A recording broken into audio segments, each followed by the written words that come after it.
I kept bouncing. My back quit hurting. I felt good. I liked that. I would have never been here except for the fact that I lost 2 pounds a week. I didn't know I was going to lose 2 pounds. Had no idea. None at all. Didn't care. This was dumb. I didn't want to talk about it. But when you lose weight like I did, and by the time I had lost 35 pounds, I was being talked to by numbers of people, and they were asking me all kinds of questions that I had no answers to, whether it be at church or whether it be at the lodge or wherever I was. And they kept saying to me, "Hey, Hyatt, you been on a diet?" I said, "No." I had 53 pounds hanging out in the front of me. It was atrocious. I had 46 inches of waistline. My doctor kept telling me my problem was in the front, not in my back, because he said, "You're like a pregnant woman." And I said, "But Doc, my problem hurts back here."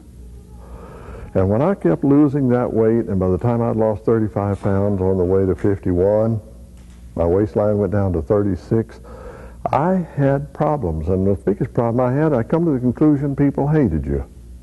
You lose weight, they don't like it because they don't know how to do it, and they're asking you. And I didn't know what to say. If you gain weight, they don't talk to you. This girl, what's her name, Oprah Winfrey, she lost, what, 67 pounds. 5,000 people a day called up and wondered, "How'd you do that, Oprah?" And she told them. And she did it on some OptiFast or something. It cost her $3,000 or $4,000. But when she gained all that weight back, nobody cared. Didn't make any difference when she got to be fat. Now she's got a nutrition and everything in the house. Refrigerator's locked up.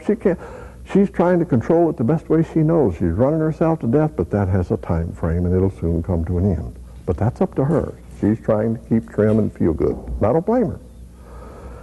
But I wasn't doing those things. I was just standing here, fat, dumb, and happy, doing this. Didn't understand why I was losing that weight. Until a policeman came to me one day. We were working, and he came up alongside of me, and he says, "Hey, Hyatt, you been sick?" And I said, "No." "Well, you been on a diet?" I said, "No." And then he called me a liar.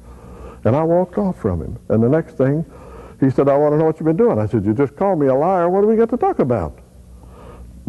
And he said, "Well, I'm sorry I called you a liar, but I want to know what you've been doing." If I'd have told him, he'd call me a liar again. So I just simply told him it's none of his business. And if you want to know what that means, don't ever try it on a state trooper. You will find out exactly what it means when you say it ain't none of your business. He got riled up, and he came to our home, and it forced the issue because my wife let him in. I didn't want to talk about it. This was dumb. And he's out there jumping up and down for 2 or 3 minutes. And when I came in the den and saw him in there, I said, "Man, that's not good." And he said, "Oh, I feel like I've been walking 3 miles. I said, "You're nuts." And he said, "You've never had a heart attack."